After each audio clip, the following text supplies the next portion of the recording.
अस्सलामु अलैकुम दोस्तों।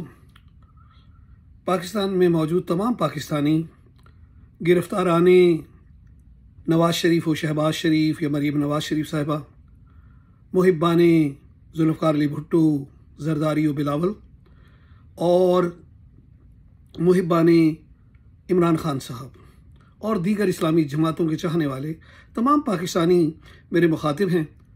दोस्तों, पाकिस्तान इस वक्त जिस क्रूशल हालात से गुजर रहा है उसमें हर शख्स का एक अपना नुक्ता नज़र है और मैं अपना नुक्ता नज़र आपके सामने पेश करता हूँ और मैं चाहूँगा वो कंसर्न्स और वो चीज़ें जो मेरे जहन में है वो आपसे शेयर करूँ। तो सिलसिला ये है कि एक बात यहाँ अर्ज़ करता रहा, कुछ अर्सा पहले मुझे शौक़ हुआ कुरान पाक की तफसीर करने का, तो मैंने कुरान पाक की तमाम तर सिपारों को पढ़ता गया और हर रोज़ जो है बाशक्ल खुलासा कुरान शाम को रमज़ान के दिनों में मैं अपने ख़ानदान में उसकी तफसीर बयान करता था। लेकिन आप यकीन जाने कि मुझे उस पूरे अरसे में मैं वो इदराक हासिल करने का दावा नहीं करता जो मुझे कहीं से 2-3 मोटी मोटी बातों के ज़रिए हासिल हुआ। मैंने जब से होश संभाला है मसाजिद में बहुत से खुतबात सुने हैं, कॉन्फ्रेंसेस में और बहुत सी जगहों पे जहाँ भी जाना हुआ बड़े बड़े लोगों के, बड़े बड़े अल्लामा नाबग़ाए असर और शेखुल इस्लाम और दीगर बड़े बड़े लोगों के यानी खुतबे सुने हैं। लेकिन इसके बावजूद आप यकीन जानें कि ये बातें मुझे उनसे भी नहीं मालूम हो सकी। शायद आप मुझसे इत्तफ़ाक़ करें। मिसाल के तौर पर ये वो बातें हैं जिनका मजाक हमारे मुल्क का चीफ ऑफ आर्मी स्टाफ जनाब मोहतरम कमर बाजवा साहब उड़ाते हैं और वो निजी महफिलों में ये कहते फिरते हैं कि ये अजीब शख्स है कि बाहर के मुल्क जो है अमेरिका जाना हो, कहीं जाता तो शलवार कमीज़ में चला जाता है, और ये अजीब शख्स है जो कहीं बाहर के ममालिक में भी इसे बुलाया जाए, चाइना में भी बुलाया जाए और जनाब यूएनओ में बुलाया जाए, हर जगह जाके रियासत मदीना की बातें शुरू कर देता है। और ये कितनी अजीब बात है कि जब आवाम का जम्मे गफ़ीर देखता है तो वहाँ पर ला इलाहा के वो खुतबे देना शुरू कर देता है कि ला इलाहा का ये मतलब है, ला इलाहा का ये मतलब है। गरज़ ये कि दोस्तों वो तमाम बातें, और ये मैं मुस्लिम लीगियों से भी मुखातिब हूँ, जमात इस्लामी के और दीगर इस्लामी जमातों के लोगों से भी, और जो जिसको चाहता है। दोस्तों, ये वो चीज़ें हैं जो वाक़यातन हमें बताई जानी चाहिए थी। यानी हमें अपने लिबास पे फ़ख्र हो, चाहे दुनिया के हम किसी भी खित्ते में जाएं। क्या यहूदी किसी भी मुल्क में अपने लिबास पर शर्म महसूस करते? क्या आपने हिंदुओं को, उनकी औरतें साड़ी में दुनिया की हर जगह जाती, इंदिरा गांधी हर जगह जाती थी, अपने लिबास में जाती थी, उन्होंने तो कभी उस पर शर्म का इजहार नहीं किया। आज भी सऊदिया के जितने शहजादे और बड़े बड़े जो शाह खालिद हों, चाहे मोहम्मद बिन सलमान हो, वो अपने लिबास पर सारी जगह जाते हैं, उन्हें तो शर्म महसूस नहीं होती। तो आखिर हमारे अंदर ऐसी क्या गुलामाना जहनीत है कि हमने ये सोच रखा है कि नहीं, गोरे की महफिल में जाना है या अंग्रेज़ों की महफिल में जाना है या अमेरिकन की महफिल में जाना है तो हमने वो 2 पीस 3 पीस पहन के जाना है। यानी कितनी शर्म की बात है कि जो बातें हमारे लिए फ़ख्र का बायस होनी चाहिए वो हमारे चीफ ऑफ आर्मी स्टाफ। पहली बात तो यहाँ पर मुझे ये भी तकलीफ़ हुई कि क्या हमारे चीफ ऑफ आर्मी स्टाफ की जहनी जो तरबियत है वो किस तरह की है। क्या वो इस्लाम की वैल्यूज़ पे बिलीव भी करते हैं या सिर्फ कोई किसी दहरिए का नाम मिस्टर बाजवा है। क्योंकि ये अजीब व गरीब बातें हैं जो अब निजी बातों में सुनने में आ रही हैं। एक आदमी से नहीं, बहुत से सोर्सेज से इस बात का पता चलता है। तो अब मैं वो बातें करने जा रहा हूँ जिसका, यानी मैंने कहा कि मैंने कुरान पाक की तफसीर भी की, मैं भी वो इदराक हासिल नहीं कर सका। आप यकीन जाने 3-4 मोटी बातें इमरान खान साहब ने पकड़ ली। एक ये कि देखो, अमर बिल मारूफ के जहाँ अच्छाई हो उसके साथ खड़े हो जाओ, जहाँ बुराई हो उसको छोड़ दो।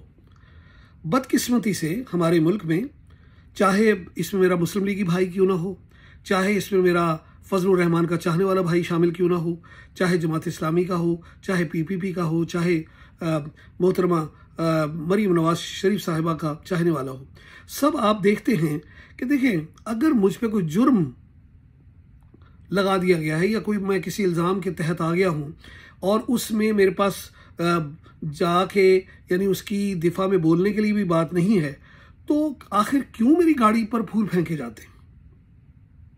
क्या हुजूर के ज़माने में कोई ऐसा मुजरिम आप बता सकते हैं कि जब उस पर कोई हद जारी कर दी गई या उस पर कहा गया कि जी ये फ़र्द जुर्म आप पर आयद होती है, तो उसके बाद जो है सहाबा ने उस पर फूल बरसाए हों? कहीं कोई ऐसी बात आपके जहन में हो, मुझे भी बताएं ताकि मेरे इल्म में भी इजाफा हो। तो आखिर हमने अपनी ये चीज़ें क्यों चेंज कर दी? तो उसने हमें ये शऊर दिया कि जो बुराई है उसको बुरा समझो ताकि वो क्लियर ना हो जाए। अगर कल को मोहतरम नवाज शरीफ, मोहतरम शहबाज शरीफ और मोहतरमा मरीम नवाज साहिबा हर मामले में अदालतों से बरी हो जाती हैं, हालांकि मुझे अपनी अदालतों के मतलब बड़े तहफ़्फ़ुज़ात हैं, लेकिन चलें वहाँ से बिल्कुल क्लियर हो जाती हैं तो ठीक है, मेरा इल्ज़ाम लगाना भी बनता नहीं, मुझे चुप हो जाना चाहिए ताकि कोई इंसाफ की सूरत हाल सामने आए। मगर जब तक उन पर है उसे तो यार मान लेना चाहिए। तो उसने ये एक शऊर दिया। दूसरा उसने कहा, आप यकीन जाने मैं सारी उम्र ये नारे लगाता रहा, ला इलाहा इल्लल्लाह, पाकिस्तान का मतलब क्या, ला इलाहा इल्लल्लाह, लेकिन इस वर्ड ला इलाहा के पीछे क्या फ़लसफ़ा है किसी ने नहीं बताया।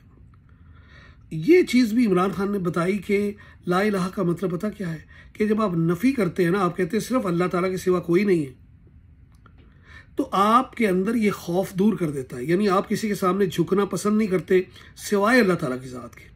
आप बेशक आप यार किसी को पसंद करते हो, आप इमरान खान से लाख नफरत करते हो, आप मुझसे इस बात पे तो इत्तेफाक करेंगे कि वाकई ये बात जो है उसने कंसिस्टेंटली जगह जगह हर जगह ये बात कही।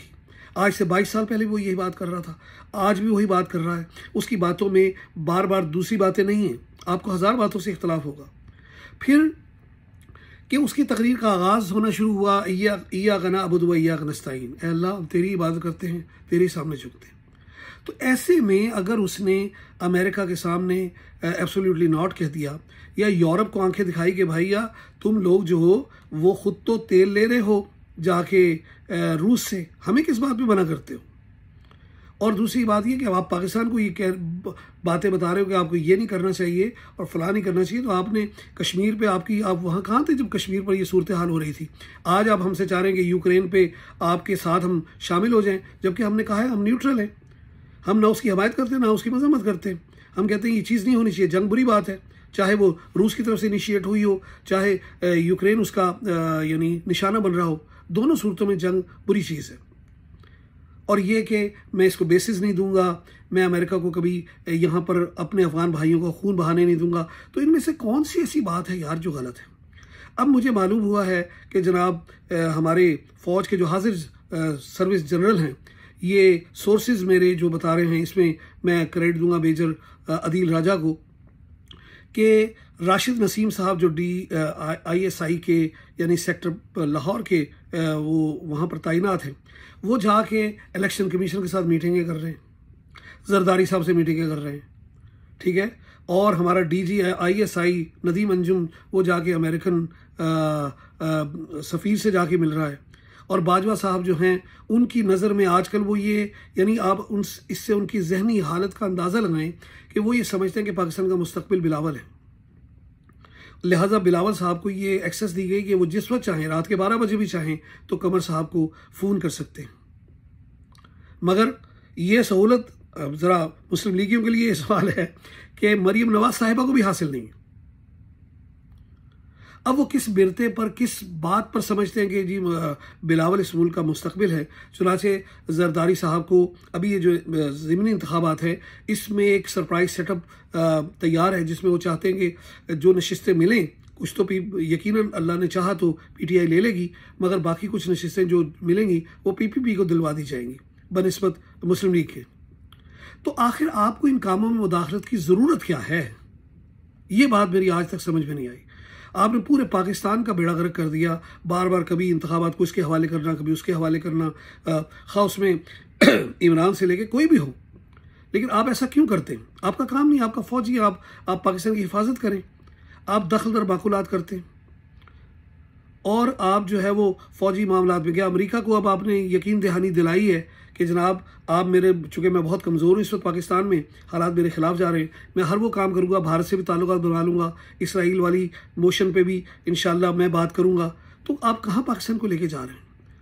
इंशाल्लाह अब दूसरी किस्त में आपके सामने हाजिर होऊंगा। इजाज़त दीजिए, अल्लाह हाफिज़।